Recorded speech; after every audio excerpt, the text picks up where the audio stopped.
Hi, guys, and welcome to the That's Where I'm At podcast. Today I have Lisa. Lisa is the #1 best-selling author of the book. Wait, what's wrong with me? And cut. Okay. Hi, guys, and welcome to the That's Where I'm At podcast. Today I have Lisa. Lisa is the author of the #1 best-selling book, The Art of Psychic Reiki, and the upcoming book, Energy Healing for Empaths. Oh, that sounds very interesting. Lisa is a psychic counselor and Reiki master teacher with over 25 years of experience. She has trained more than 1,000 people in Reiki and has conducted more than 15,000 individual sessions. She is also the host of the radio show and podcast, The Miracle of Healing on Empower Radio. She specializes in training emerging psychics, empaths, and healers so that they can fully step into their gifts, since the world needs all the healers that it can get. So forgive me for messing that up, but hi, Lisa, welcome. Hey, Laura, thanks so much for having me on your show. I'm super happy to be here. I'm so glad you're here. And oh my Lord in heaven. When I have to read, I guess, I'm just stumbling over my words, but I'm so excited to talk to you about that kind of stuff because I think, oh my gosh, empaths, right? I don't know. A lot of people I know will walk around saying, I am such an empath. And so these things are bothering me and stuff like that. And I don't think people really know what to do with that, right? I know people say, I feel like I'm an empath, but then what? It's like, what do we do with that information? Yeah, I think that's a really good point. And, I'm really all about helping people feel more empowered about their sensitivity. Yeah. And it's so easy to feel like that's a curse. And it Yes. is it's a very heavy burden until we really learn how to manage our energy. Yes. Our relationships are very complicated. We get into these very complex relationships with what I call energy vampires, what everybody else calls narcissists, right? Oh, okay. And Yeah. and it's like really challenging. And then there are a few things we can do to really learn how to manage our energy and own that part of us, take responsibility for the things we need to do as sensitives. And then it becomes this massive superpower. It's like your superpowers, like why Okay. you're here. And I really feel like that gift of sensitivity that allows us to feel what other people are feeling, to tell what they're feeling emotionally, maybe feel what they're feeling in their body, Yeah. sometimes even tell what they're thinking. It's like a built-in MRI and X-ray machine for Yeah. healers. Yeah. So people who are sensitive are meant to be healers, helpers, caretakers to help people that we have super kind, gentle, compassionate hearts. We really, really, really, really care a lot Yeah. about humanity, and we just need some kind of basic skills on how to set boundaries, how to manage our energy so we can walk through the world. And I think everyone has this experience. This is sort of my secret shame I'm going to share with you is that Okay. until No one's and, listening. It's just us.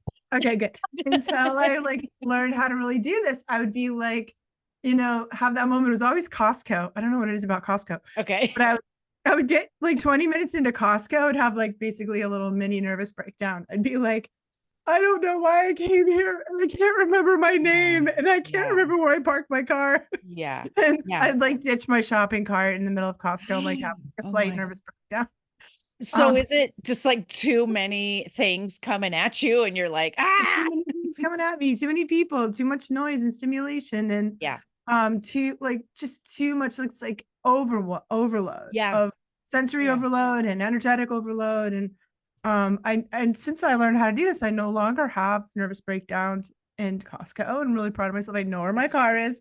I can remember my name. And I can find my wallet when I it's can time to find, check yeah, out, you behave Well, like a normal I person in mean, public. you do kind of have to prepare yourself, right? When you're going out for Right. anything. For me, I will literally be like, today is errand day and I'm going to go run all these errands, and I will ditch my errands halfway through and be like, no, I'm done. I'm done Yeah. peopling for today. Like Yeah. and even if it's like there's not a ton of people, but I really do say to myself, like Walmart or something, I'll say, like, I really have to be in the mood or prepared to go, because it's like if there's too many people, I'm like, I just can't handle it because I start to feel Mhm. invisible. So Yeah. when we're feeling like we're sensitive, if we may call ourselves an empath or something, how do you teach people how to set boundaries because I feel like a lot of people say, I feel bad. I don't want to say no, those kinds of things. And they kind of use that I'm really sympathetic or I'm a sensitive or empath. I have to do this thing. How are we setting boundaries? How do we Well, do there's that? two really important ways that I do it. And the first way comes from being an energy healer and being a Reiki practitioner for 25 years now. Yeah. So, and as a psychic and intuitive, like I would see people's energy. And I noticed in all the sessions that I've done that empaths have this like spongy kind of porous energy field. So we all have an Okay. energy field. Okay. It's our life force energy that extends beyond our body, called the aura. It has a lot of different names. Okay. And and empaths have like a sponge. People who are not who are not empaths have like a really distinctive bubble, like a really distinctive energetic Oh, okay. barrier around them. And Mhm. that and we don't, we're like a sponge with this like porous. That's why we get to Walmart or Costco. And Yeah. what happens is the sponge is full. Right. And then you go into something called empathic overload. It sort of Yeah. blows your nervous system, blows all your circuit breakers, puts you in fight or flight. Or if you're an empath, into fawn, usually, which is like a people pleasing Yeah. tendency. Yeah. And so the first thing I figured out was, well, if I help people become more energetically boundaried, then it kind of gives us a leg to stand on to do the harder side of boundaries, which is basically learning how to say no. Right. Like a boundary is just a really fancy way to say no. Boundaries are knowing when we're a yes and when we're a no, and finding really clear ways to communicate that, Right. with people. But we start with this energy, like grounding ourselves, this Yeah. sort of energy, what I call energy hygiene, Yeah. energy management practices. We have to ground ourselves. We have to clear the energy we pick up from other people. We have to reset our bubble. Yeah. And so now I do this when I'm in the car before I go into Costco. I do it halfway through Costco before I have my little mini nervous breakdown. I do it when I come out of Costco and I'm sitting in the Yeah. car going, Okay. woo, and Yeah. then I Yeah. can function. Okay. Oh my gosh. So, my goodness gracious, it's so true. And it's so funny to talk about boundaries. And then it's like, it's just you saying yes or no. But, when we're people pleasers, I'm a recovering people pleaser. I've worked on that for a long time. So I'm doing okay with that. I can set boundaries. I can say yes, I can say no. But I have friends who are like, "Oh my gosh, I can't say no." It's like, "Do you want to do this thing?" I don't I don't, but I can't say no because it's gonna hurt, but it's really not gonna hurt. Well, Maybe it'll feel weird at first. there's a couple of things we have to worry about there, I think, as sensitives. One of them is that we really have to find a lot of really nice ways to say no. Yeah, And I say, like, get in your journal, write down 10 really nice ways to say no, yeah, and then look in the mirror and practice saying them while yeah, you can look yourself in the eye. And my go-to is no, thank you. yeah, It's very gracious. It's really good for any time. No, thank yeah, you is yeah, my go-to. And so finding nice ways, we have to be nice about it as sensitives, right. because Yeah, we're kind, really. And then what really happens is, because we're dialed in to what the other person is feeling and thinking, we say no. This comes up for me with my kids, okay, my kids are adults, but it still happens, right? So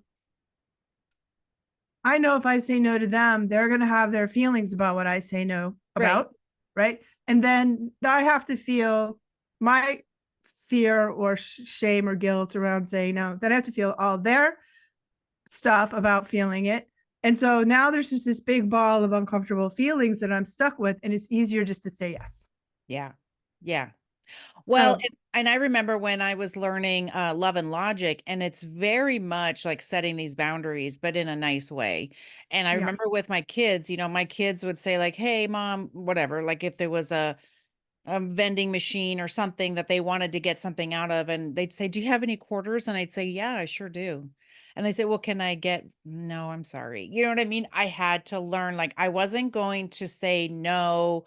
I wasn't gonna lie and fake the no. I wanted them to learn, like, because you wanna learn those things of somebody said no to you and you're gonna survive it. You know what I mean? right. They can have their feelings. I don't have a problem with that. I But know. It was that practice. A lot of empaths really have a problem with that. Yeah, And for so sure. what happens is we need to learn how to, I always say to learn how to tolerate, to learn how to like Yes. Yeah. sit with someone else's reaction. That Yeah. person is allowed to have their feelings about your no. Yeah. They're not allowed to take that out on you, Right. right? Or that's another boundary. Like Yes. you're not allowed to take that out of me. And eventually we learn that. So see, the thing that I think empaths don't know really is that empaths make boundaries make people feel safe. Yeah. So if you can't, especially children, but really anybody, Yeah. and if people can't feel your boundary, they don't really feel safe with you, Yeah. which is not something we think. Also, having boundaries breeds respect. Yeah. So Yeah. when we set clear boundaries, clear, kind, compassionate boundaries, people respect us Mhm. and we respect other people. It's mutual respect. Yeah. It's totally on us to communicate our boundaries. It is not fair to expect other people to mind read where your boundary is and then get all mad when they don't do it. You Right. know, so your boundary, and this is where I found like freedom, empowerment, and self mastery as a sensitive, was taking full 100% responsibility Yeah. for my boundaries, for my not only having them but communicating them. Right. And and then if the communication doesn't go well, continuing to learn how to communicate them and follow up until it does. And then all of a sudden I'm free. I'm like free to go through the world, to not be afraid of people, to not avoid things. Because I feel like what happens with empaths is we get so anxious and so overwhelmed and so shut down that our world gets smaller and smaller and Yeah. smaller Yeah. until all you can do is sit on your couch and with your cat and watch Netflix, Right. and everything else like blows your circuits. And that's Yeah. not a very empowering way to No. live.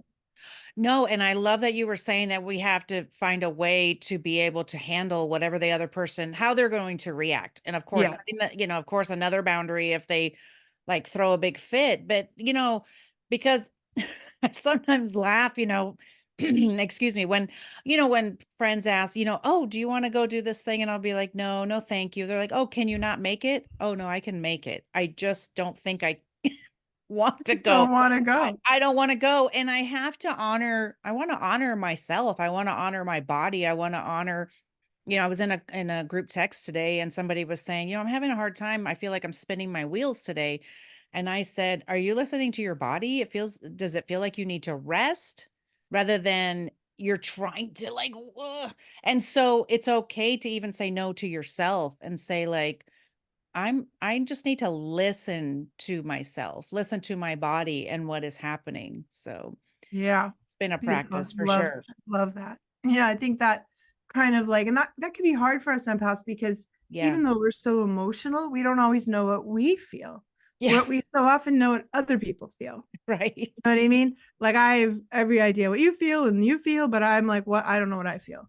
Right. So we have to start sort of separating, teasing those apart, and asking when you have a big feeling or a big emotional reaction, you're like, well, whose is this? Is this even mine? Right. Oh, Yes. and is this my stuff? Is this my feeling? Is this Yeah. my responsibility? Is this my job? Like, is this mine? And Right. so when I get in that, like I'll in a kerfluffle, I think, is it mine? And we start teasing that apart. And then we are responsible for dealing with the things that are mine are ours. Yeah. So I think we have to learn like really good self-care techniques, really good, you know, Yeah. listening skills, really powerful ways to express our own and healthy ways to express our own emotional life, which is usually quite rich, and we're quite emotional people and we need like Yeah. beautiful, healthy daily practices of expressing our emotions, like journaling or meditating Yeah. or, you know, I don't know, all the different ways you can do that. Yes. But I think we have to start separating and asking, is it mine? Right. Ugh. Well, and that's true because especially if you are an empath and you know you are, right? Sometimes, and I have learned that even just being in the church, what we call like being like prophetic, right? And walking in and going like, wait, why do I feel like this? Is this even my emotion? Like, why am I feeling like this all of a sudden? And it might not even be mine.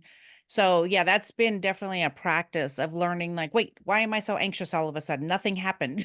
Like, but I just walked into a room. with someone who's like, "Ah, the AI is giving us a thumbs up." They loved it. But walking into a room where you're like, "Oh my gosh, something's happening," but it's like, "Is this mine? Let me check. Let me do a body Right? check." Yeah. No, seriously. Yeah. And So to absolutely it takes a while if you're not used to that to right. learn what you need. So talk to me about energy vampires. It's funny that you call them that. And I'm as I've been doing this podcast and talking to people like you, I love that you guys use that word because I always called people vampires and I didn't know that was a real thing. And that people would go like vampires. I go, they suck the life out of you. so so talk to me about energy vampires and what is it? Yeah, so there's a couple of different kinds of energy vampires, but the basic idea is there are people like there's some people in the world that are natural givers. Yeah. And the empaths and the sensitive are generally like that. And there are other people in the world that are the takers of the world, and Mhm. they're just it's just the way of things, you know what I mean? But Yeah.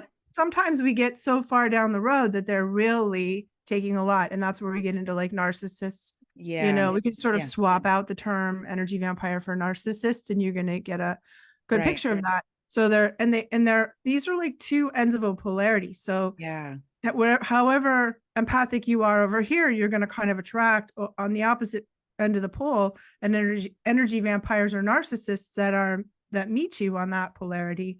Yeah. So there's sort of a natural connection between empaths always and energy vampires often attract each other. So I'm I telling you, don't you're gonna I have d some of them in your life. You just will. I know I And do. I know we all do. I mean, they're out there, you know what I mean? And Mm.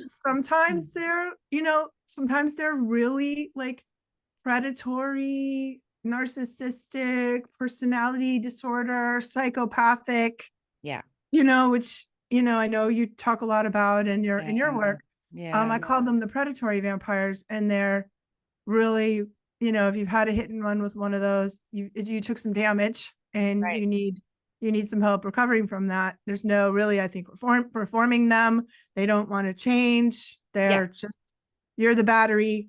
They drain you dry, and then Yes. they move on. Right. But there are other types of vampires too. They're what I call the victim vampires. And they're often people who really bad things have happened to them in their life, but they've just kind of learned to use that as sort of currency to get what they need to get their Okay. needs met. And they like need help. That's the person who calls you.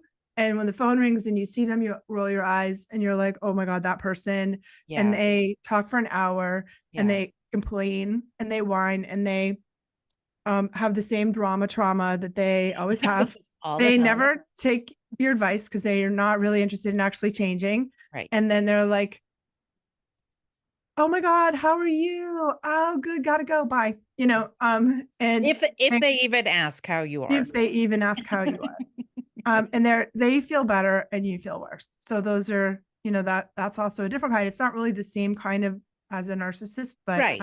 know people like that, right? Oh, no, for sure, because you do have those, quote unquote friends in your life, or even people that you see, say, in activities you do in the community that not only are you rolling your eyes, but maybe you go, "Oh God, I got to avoid that person because I just know I'm going to get stuck for an hour," like you said, listening to them, listening to the same problem that's always been there. And some Yeah. people do attract that. So how do we know that we're being drained by one? Like how, maybe we're just around this person and they're telling us the same sob story they're always telling us, but how do we know that it's Think if draining you us? like feel like lying down on the floor and taking a nap when you're done talking with somebody, so that like there's Yeah. sort of this level of exhaustion, Yeah. fatigue. Sometimes we get this like weird sensation in your belly, and you're gonna want to like have the impulse to cover your solar plexus, like fold Okay. your arms across the chest or your chest because they sort of hook us energetically right in the Wow. solar plexus. Wow. Sometimes we get this like low occipital headache, like it's kind of like a headachy feeling when after you're talking to them. Their feelings of resentment or Yeah. dread. Yeah. Resentment is a giant red flag, by the way, that you're over giving in your relationships. Yes. So any point in part, I always recommend people do something I call the resentment inventory. Okay. where you where you write down everything in your life that you're resentful about, and take that as a sign that it's time to renegotiate your boundaries in that area of your Yeah. life. Yeah. Um, Sometimes we have nightmares about people who are Yeah. energy vampires. So I think it's like really, asking yourself, like, what's the energy exchange in that situation, in that relationship? And then, oftentimes these energy vampires are not people we can just cut out of our life. What do Right. you do if it's your kid or your parent or your spouse or your boss or people that you can't get away from or don't want to get away from? And that's where we go then into boundary setting, like that friend, except for the predatory vampires. And then I'm just like, you really just have to get out. Right. Exactly. Yes. Because that's basically like a kind of an abusive relationship, and Right. it's really okay to stay there. But maybe that friend, you're like, when they call, you're like, I've only got 10 minutes Yeah. because I've got another thing. And then you talk to them for 10 minutes. Right. And maybe you talk to them for 10 minutes once a month, and that's all you've got, Yeah. you know? And so that's good. Like you said, just set it. So if you can't necessarily get rid of them, but setting that boundary with them to Right. say, hey, and so that makes you feel good, right? That, there's an ending to this conversation. Yeah. Though if you can get a word in edgewise to stop the conversation, that'll be good. But that will take practice. Yes. Definitely. That'll take And you have to practice. go back to your no saying, gotta go. You know, You I have also to. think we can really use our technology. Yeah. And technology can either be an incredible energy vampire itself, or Hmm. it can be an ally. So Yes. we know we've lost ourselves down YouTube rabbit holes and Of course. Facebook shenanigans, and Right. how much energy loss, how easy it is to get hooked into conversations with people that don't have your best interests at heart. Yes. And so there's problems there, but also there's solutions. So there's no reason to pick up your phone every time it rings. Yes. I don't respond to people's texts until 24 hours later, Wow. unless it's like my kids or Yeah. my whatever, my inner circle people. And what happens is people know, oh, Lisa just doesn't get back to you until the next day. Yeah. And that's, you let things ring, to voicemail, and you let technology screen and create a barrier, a Yeah. boundary between you and the world. Yeah. So there are other ways we can play that to our advantage. That makes so much sense. This literally just happened before I got on with you. I was messaging a friend who had made an appointment with me, and all I was saying was like, please have this prepared, that kind of thing. Just kind of a quick, then I'll see you. And she said, I'm on the phone with a client. And I'm thinking, you didn't have to respond to my text. Like literally, you don't have to respond right this second. But I didn't say anything. And so the next text I sent, the first thing it said was, no need to respond. And I just typed out a few more things. I think we think that, oh my gosh, the phone's ringing. I have your answer. It's like, you can see You who it don't. is. You Your don't. your technology works for you. You Yes. don't need to be at the beck and call of people 24/7, and people will just get used to whatever your pattern is. Well, You and know? remember when we didn't used to have Yeah. phones tied to our hands, The I'm like, best day of my life was when I discovered that do not disturb button on my phone. oh yeah, And I basically never, it's always on do not disturb. Like I know. It's so airplane funny. mode is another good one. Seriously. It's Oh, do not disturb. And the only people can get through are my kids. And it's That's like, right. that's it. That's it. That's it. That's all Yes. I need. And they are welcome to call me anytime, anything, but they're on my favorite list. You know what I mean? It can get by. I know. So it can really help to use those things. Yes. And so, okay, so how do we know if we're the energy vampire? Wow. I always want to like hold everyone's hands before we have this conversation. Okay. Say it's gonna be okay. Be really But nice. it's okay. We love you anyway. But Yes. a lot of times what happens with empaths is if you don't learn how to manage your energy and you're not taking responsibility for your boundaries, you can become an energy vampire. And think Okay. about how vampires are made. So the big vampire comes, drains all the life out of somebody until Yes. that person is empty, and then they become a vampire. Oh And my. that can really happen to us as sensitives, where we don't set boundaries, we don't take care of ourselves, we don't do self-care, we don't say no, and then we're drained, and now we're the vampire. Yeah. And um, it's very, very easy to fall into the role of being a vampire if you're an empath and not even know you're doing it. So most of the time, people don't know they're being a vampire. Yeah. Oh It's just no. like feels like being really needy and not like knowing where to go or how to get your needs met. Yes. And I guess like some of the things we talked about before, that self-care, and I don't know, I'm just trying to think of different things, that you do to take care of yourself, when you're with yourself, rather than thinking every single time I have a need in my body or whatever, I have to go get it elsewhere. So I guess being Yeah. aware that maybe I'm taking Hmm. care of my needs. I'm listening to my body and taking care of my needs now here on my Yeah. own. You know what I mean? Maybe I don't know. I think so. I mean, if you really want to do it up, you do some inner child work, Right. and you really like look at Yeah. these parts of you. There's an inner child in all of us, and that everyone's inner child is an energy vampire. And Oh, so what happens is we just like children yes. are Yeah. like they're just that's the nature of us as humans, Yeah. you know and it's okay, we're allowed to be needy, we're allowed to have needs and wants and desires, and to be every single one of us is a victim, we've all been victimized, Yeah. and we just are. It's okay. It's like, what are we going to do about it though? Are we going to allow those things to strengthen us and teach us how to take care of ourselves?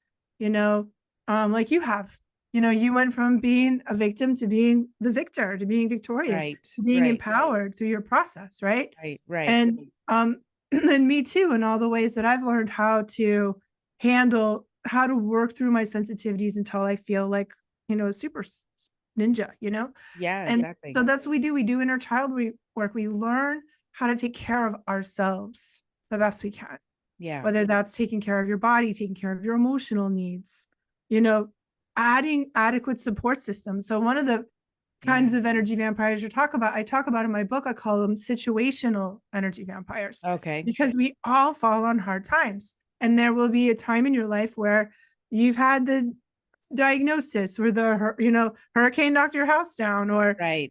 whatever, your country's at war. There's a lot of crazy shit going on out there right now. Right. We all Yeah. fall on hard times, and yet we can become temporarily unable to handle it, to meet our own Yeah. needs. Yeah. And then we call on the resources that are around us. Hopefully we get the help we need, we get out of that time, and we come back into a stage of our life where we are good, and we can also help other people and help ourselves. But really, and being an energy vampire, it's more of a process that can happen to anyone, Right. not just a specific kind of person that we have to avoid. Right. Yeah. I mean, I would think I like that idea of that, sometimes that's situational. Sometimes we do get, we're gonna be a little more needy than other times. Right. And yeah. Hard things happen to all of us, Yes. you know? Well, and that for sure happened, after my divorce. I felt like I was doing a lot of help, Mhm. because I didn't know how to get out of the pit, but I had a lot of friends help me. And then, but then also working on myself, and then also going like, okay, some of these things I can do on my own now. Like I'm okay, So yeah, I totally see that. Yeah, but I guess if it's all the time, that might be a little Well, hard. right. It needs to be reciprocal, so that ideally we're in a 50-50 relationship with our people, Yeah, where of course we're taking sometimes, we're giving sometimes. That's the way our hearts work. Our yeah, hearts are meant to both give and receive, right? right. So when it's more or less equalish over time, those are relationships we feel very comfortable in, right? We're like, Mhm. oh, that person has my back, and I'm there for them, and they're there for me, and it's good. And then we are that way with ourselves too. So we learn how to care for ourselves physically, emotionally, spiritually, mentally. Yeah. Spiritual practice can be a huge part of this prayer, and our devotional Yeah, practices, and all yeah, of the things. We need to have a long list of activities that fill our energy tanks. yeah, So we're constantly filling ourselves, and oftentimes those are things that we ignore, like play, like fun, like creativity, like yes. sexuality, like pleasure, like beauty, art, all these things Yeah, fill us. So I'm sure you already the things you do that fill your energy tanks. yeah, And we often don't give ourselves permission to do those things because, I don't know, we're supposed to be grown-ups. We're like Right. serious all the time, right? Oh yeah, so serious. So Yeah. serious to the point where it's life is miserable. You know what I mean? Right. And so no, definitely I've had conversations with people about creativity and things like that. We got to use both sides of our brain and also that time to play. And that's the thing. I was in a speech therapist in the school district for 15 years and playing with the preschoolers. Teaching them while playing was so important. They learned so much better that way. And I'm like, why do we stop doing that? Like, where Play along the is way so important for us as humans. It's so I rejuvenating for the spirit. It's so good for your health in every single way. yeah, It's like such an important thing to do to fill our energy tanks. When, when our energy tanks are full, it's really hard to become an energy vampire. There's just so this true. idea that we have to constantly be giving, and Yeah, we're giving from an empty cup. yeah, Then of course you're an energy vampire. So you have to yeah, fill your cup, fill your cup, fill your cup. It's almost like your biggest priority. And when your cup is full, then yeah, you, especially for those of us that are in service yeah, to humanity, otherwise we burn out our health, we have nervous breakdowns, right. we become ill, we crash our health, we, you know, Yeah, blow up our relationships. It's not, it's bad. right. So we need to really honor that filling your tank should come first. And that's not the way we're programmed, No, you know? it's no, it's really not, but we do need to take those times. And so, I want to encourage everybody who's listening to really think about what is it that brings you joy, Yeah. not for, to get paid to do it or, I always think about like I want to learn how to dance, not learn how to dance. I just want to take a dance class just for fun, That's what I right? do.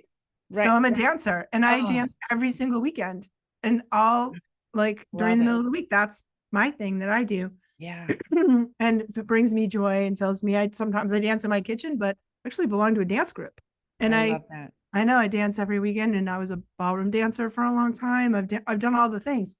And that for me brings me the most joy. But maybe you just want to play board games, or maybe you want to go bowling. Right. Maybe it doesn't have to be fancy. It can be really like whatever's fun for you. And you don't have to join a league or something like Nope. that. You know what I mean? And that, so when I got divorced, one of the things I wanted to do was try different sports and stuff like that because he was so active that if I tried anything and I was better than him, he, had a fit like a toddler. And so like the energy vampire that he was. And so when I tried things like pickleball and stuff like that, and so I thankfully I found some friends who want to play pickleball because everyone was like, "Come join a league." And I'm like, I just want to move my body and Yeah. enjoy the sunshine. And you know what I mean? Like that. It's like it became like a job if I'm going to join a league. You know what I Yeah, mean? no, That's yeah. I mean, some people that's fun. yes, Like if you yes, have a really strong competitive spirit, yes. then competition is fun, but it doesn't have to be. That can be anything like you're doing that's not hurting anybody. Is, Right. that's fun for you. Like, Yes, go exactly. ahead, go. And I'm kind of an introvert. A lot of sensitives and empaths are introverted. Yeah. So a Yeah. lot of my fun activities are like I do crossword puzzles Yeah. and puzzles, and I garden, and I Yeah. take gardening classes, and I don't know, I dance every weekend. I walk my dog. Like Yeah. that's super fun for me. But it also, if Yes. you're extroverted, you may be really wanting to be around people Yeah. as a way to fill your, and there's no wrong way to do it. It's like whatever is fun for you is what you should do. Right. It's so funny because I always thought I was so extroverted. And then someone told me that you are where you recharge. And I said, oh, Yeah. I'm an introvert Yes, me with too. extrovert qualities, and so that's why, oh my gosh, working on Zoom, right from no one else is here. I got my cat, you know what I mean? Like it's good because I was just out all day doing social things. Loved every second of it. Mm, Love every second of coming home to an empty house that's quiet. You know what I mean? And yeah. recharging that way. I was talking to another person that was on my show and she was talking about art and how we think that art, you have to be so great at it and whatever. And it's like, that's another thing you can do. Go and just buy some paints and a canvas or whatever, and just draw something or whatever, just because it feels good to stick that brush in Right. the water or in the paint or whatever. And Adult coloring books, oh, adult crafts coloring books. like knitting, like all anything, Yeah, like all these things that, like I also like to knit, so I watch TV and knit, and I love that. that's really like Yeah, I love it's really that. fun for me. I watch gardening shows and knit. You're already a 70-year-old lady. I don't feel the I am. You're preparing. No, my mom knit all her life, and she hated knitting in the summer, we're in Las Yeah, Vegas, because it gets a so little hot. it does, but it's, like, great any other time. And, so that kind of I just wanna encourage everybody is, like, think about just something that is fun for you, like, what did you like doing as a child? And Yeah. doesn't that help, I've been doing some inner child work, so it's like, I do try to think about, like, how was I as a child? What did I like? Those kinds of things. I've always just been this kind of creative person that isn't so amazing at any artistic thing, but I just enjoy whatever, Right. crafting. I do have my coloring books. I have my little cross stitch stuff. I love that kind of stuff. I have a little bit of ADHD, so I abandoned it halfway through, but I don't care. And As long as that's it's fun while you're doing it. And looking at art is just as good as doing it.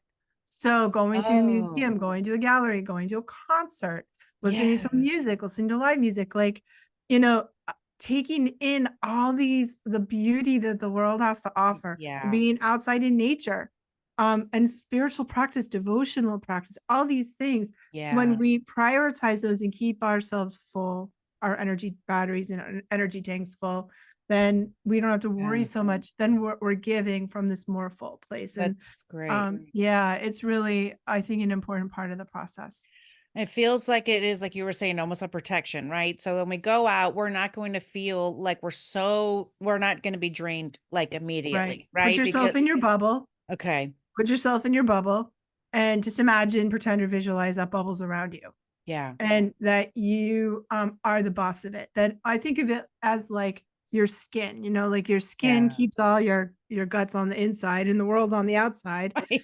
And and we Yeah. need that, like, this bubble does the same thing, that so you and everything that's used on the inside, the world's on the outside, and nothing crosses this bubble without your permission. And you can fill it full of light, you know, and imagine, like, it's just, you're just glowing like a light bulb. And then you go do the things. Then you go on the airplane, Yes. you go on the airplane, or you go to Costco, Walmart, like you go Yeah. out to your office, wherever it is you're going, and see how you do. And though that's a really solid, that's a game changer for empaths. That is so smart. I Yeah. mean, I just feel like even if you're sitting here listening, you're like, I don't know if I'm an empath or not. It doesn't matter. I mean, I just think it's a good rule of thumb. We got to fill our tank. We can't pour from an empty cup. We cannot. We just No, can't. no, you And can't. we will feel, I mean, don't just think about those times where you're like, I'm so tired. I'm so this, I'm so that. And then somebody says, hey, can you do this thing for me? And what do you want to do? You want to like attack, you know what I mean? And so just think about that. Listen to yourself, listen to your body. And I have learned that before I learned how to set boundaries, I had learned that when I was irritated, resentful, like you were talking about earlier, that was my boundaries were being crossed because frankly, I didn't have any boundaries. And so, but somewhere in my body, I was like, hey, I think that might be my limit.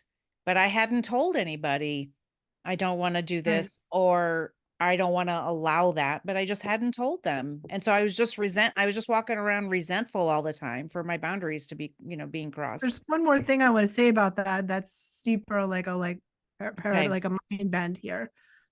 Is that if you think about how you feel when you ask your friend if they want to do something and they say yes, but they really mean no, Yeah. and then they're doing it and it feels icky. Because Yes. you're like, oh, like, I think they don't really want to do this. They don't really want to be here. Like, it creates, when you Yeah. say yes when you need to say no, you're not actually doing anyone else a favor. Yeah. They know it doesn't feel good and it makes you untrustworthy. We can't really trust people unless we can trust their ability to say no. Yeah. Because It's we're true. always like, always second guessing. We're always like, ooh, she said yes. I think she meant now there's a weird energy and I feel weird and Yeah. it's kind of And you gross. can tell So they don't wanna be they there. don't They want to don't be want there. And then it's yucky for everybody. Yeah. Like it's not, you're not really doing anyone, you're making people uncomfortable and you're making yourself untrustworthy if you're not being Yeah. honest with your yes and nos. Yes. So, okay, well, Lisa, thank you so much for being here and talking to us about all this stuff. Is there any final thoughts you want to leave us with before we say goodbye today? I don't know. I didn't know where to like kind of be like ending this because I just felt like this was a lot of good information. Yeah, thank you so much. So I think that the one thing I would say, like read my book, so Energy Yeah. Healing for Empaths. Yes. And we'll It's have a link for that. yeah, and you can get it on Audible. It's got a lot of great tips and tools and techniques. It's very practical.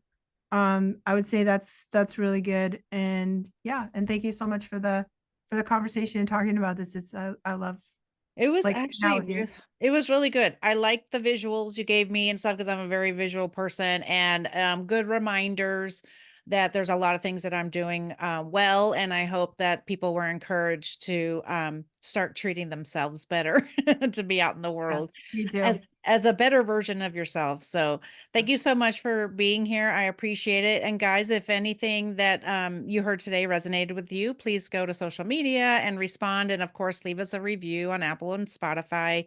And of course, connect with Lisa. We'll have all of her information in the show notes. So thank you so much, Lisa, for being here. I appreciate it. Thank you so much, Laura. It was a pleasure.